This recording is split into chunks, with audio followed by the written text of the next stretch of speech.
Y principalmente vamos a hablar de la enfermedad de von Willebrand, de algunas de sus manifestaciones y de este importante grupo de coagulopatías poco frecuentes que tienen una incidencia muy baja, fíjense, menos de 2 casos por millón.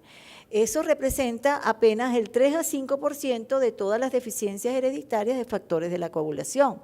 Las más conocidas y de las cuales se sabe más y de las cuales, por supuesto, hay tratamiento, hay grandes avances en el manejo de estas patologías, son la hemofilia A y la hemofilia B.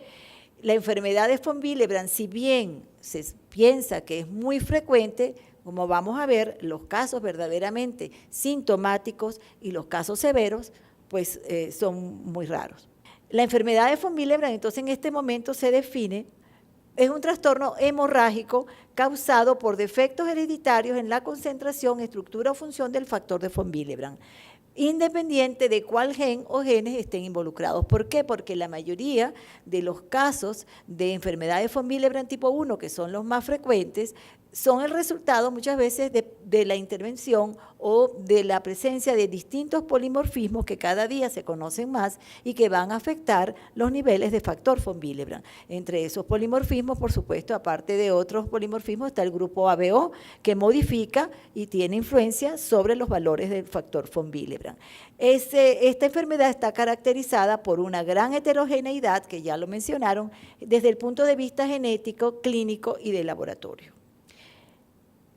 Ya vimos que el factor von Willebrand tiene 2 importantes funciones y que eso también nos va a ayudar a explicar las manifestaciones clínicas, que son principalmente el sangrado mucocutáneo. Y en muy raras veces, como podemos ver en algunos casos de enfermedades von Willebrand tipo 3, existen manifestaciones asociadas a esta función que tiene el factor von Willebrand de estabilizar ese factor 8 y que hay entonces esa disminución secundaria del factor 8 y que es un defecto de hemostasia secundaria que se caracteriza por hemartrosis o por este sangrado en cavidades que puede presentar en algunas ocasiones el paciente con von Willebrand. Desde el punto de vista de la clasificación, ya lo clasificó, la doctora Alice habló de esto, habló también de las variantes, no vamos a insistir mucho en eso, sino simplemente fíjense los distintos tipos de herencia que pueden tener los pacientes con enfermedades von Willebrand. El tipo 1, que es el más frecuente, es herencia dominante, lo mismo el tipo 2A, 2B y 2M. Pero el tipo 3, que es el caso que se presentó ahora en la sesión, y el tipo 2N, que fenotípicamente parece una hemofilia, pero es una enfermedad de von Willebrand, tienen un patrón de herencia autosómica recesiva. Y eso es fundamental a la hora de evaluar. Nosotros vimos en el caso muy perfectamente que los padres, ninguno de ellos tenía manifestaciones clínicas.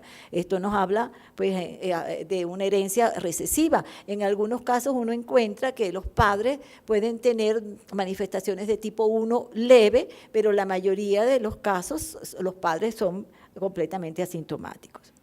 En la herencia del tipo 1, en la herencia del tipo 2 generalmente es importante, es un gen de penetrancia total a diferencia de lo que pasa con el tipo 1 y hay que tener en cuenta siempre el pseudo von Willebrand plaquetario que es similar a lo que pasa en el 2B, pero que el defecto está en el gen de la glicoproteína 1BA. Como bien se mencionó, el diagnóstico se basa en la clínica del paciente, en la historia familiar, si es la herencia de tipo dominante, y en las pruebas de laboratorio que confirman este hallazgo de esta sospecha diagnóstica clínica.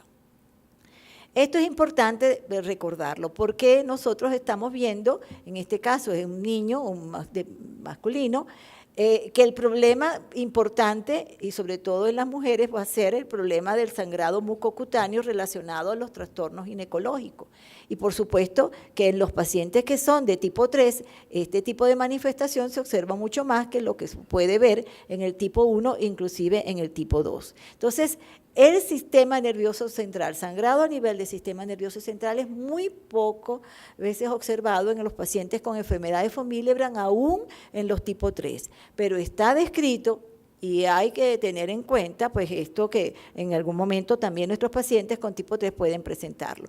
La hemartrosis se ve principalmente en el tipo 3 y puede llegar a artropatía. Eso es importante en los adultos, que uno ya que va siguiendo a lo largo de la vida, pues es importante el problema de artropatía, que puede ser similar al que sucede en la hemofilia.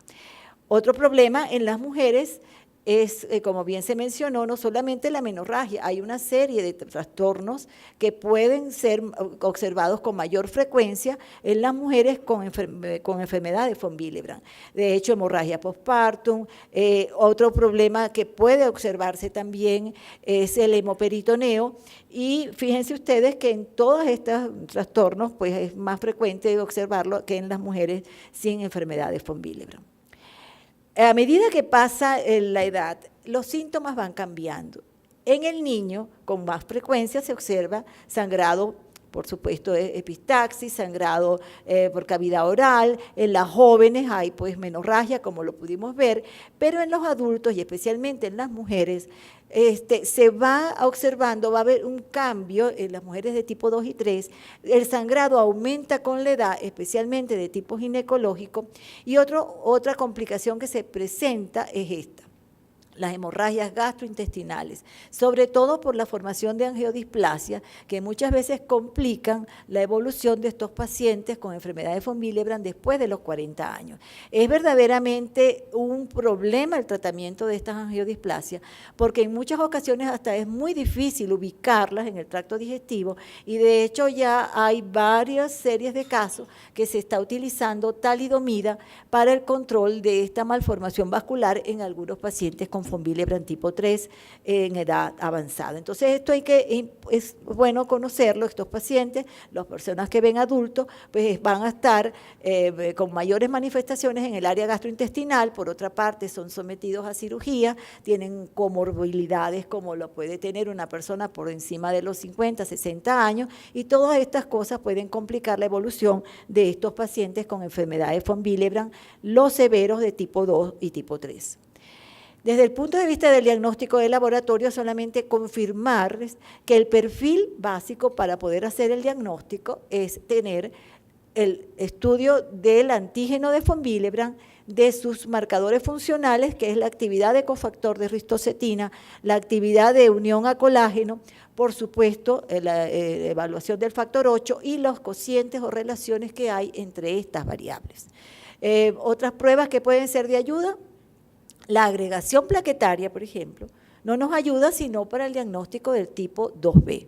La agregación plaquetaria, salvo en un paciente que sea muy severo, que tenga menos de 20% de actividad de antígeno y cofactor, nos puede dar normal en un paciente con enfermedad de von Willebrand. Pero la agregación plaquetaria nos va a ayudar a nosotros a clasificar un tipo 2 en 2B, porque recuerden que el 2B hiperagrega con ristocetina. Y por eso es que la agregación con ristocetina se debe realizar a 1,5 y a 0,6 miligramos por mililitro, para poder entonces clasificar una variante 2 como 2B. Los multímeros, por supuesto, nos ayudan, pero las pruebas básicas para hacer el diagnóstico son estas. Desde el punto de vista ya del fenotipo de laboratorio, bueno, ya también fue comentado, nos fijamos mucho en esta relación entre las distintas variables. Por ejemplo, en un tipo 1 siempre la relación entre la parte antigénica y funcional va a estar alrededor de 1, y los que son menos de 20% de actividad de von Willebrand son los casos verdaderamente más severos. Los de tipo 2A, 2B o 2M, aquí nos ayuda mucho la discordancia funcional que se observa entre las variables. Les recuerdo que el tipo 2M es el de la ganancia de función, que hiperagrega con risto, y muchas veces hay trombocitopenia en estos pacientes. Y en algunas ocasiones son plaquetas grandes o plaquetas agregadas, que se ven perfectamente en el frotis o en el cresil. El tipo 2N es el que parece una hemofilia, y muchas veces se confunde entre los diagnósticos diferenciales, pues es el de la hemofilia, muchos son como hemofilias leves, ese comentario que hizo la doctora Lisset sobre cuántos pacientes tienen con hemofilia leve que quizás no sean hemofilias leves, sino enfermedades von Willebrand de tipo 2N o en algunas ocasiones, como en el caso de hoy, era un tipo 3. Y por supuesto el tipo 3, que es el que tiene todos los niveles verdaderamente bajos y relativamente, si uno piensa en el diagnóstico, es fácil de diagnosticar. Entonces, la relación entre las distintas variables nos ayuda mucho a orientar el diagnóstico hacia una clasificación de tipo 3, de tipo 2 o especialmente cuando hay discrepancia funcional, pues sospechamos que es un tipo 2.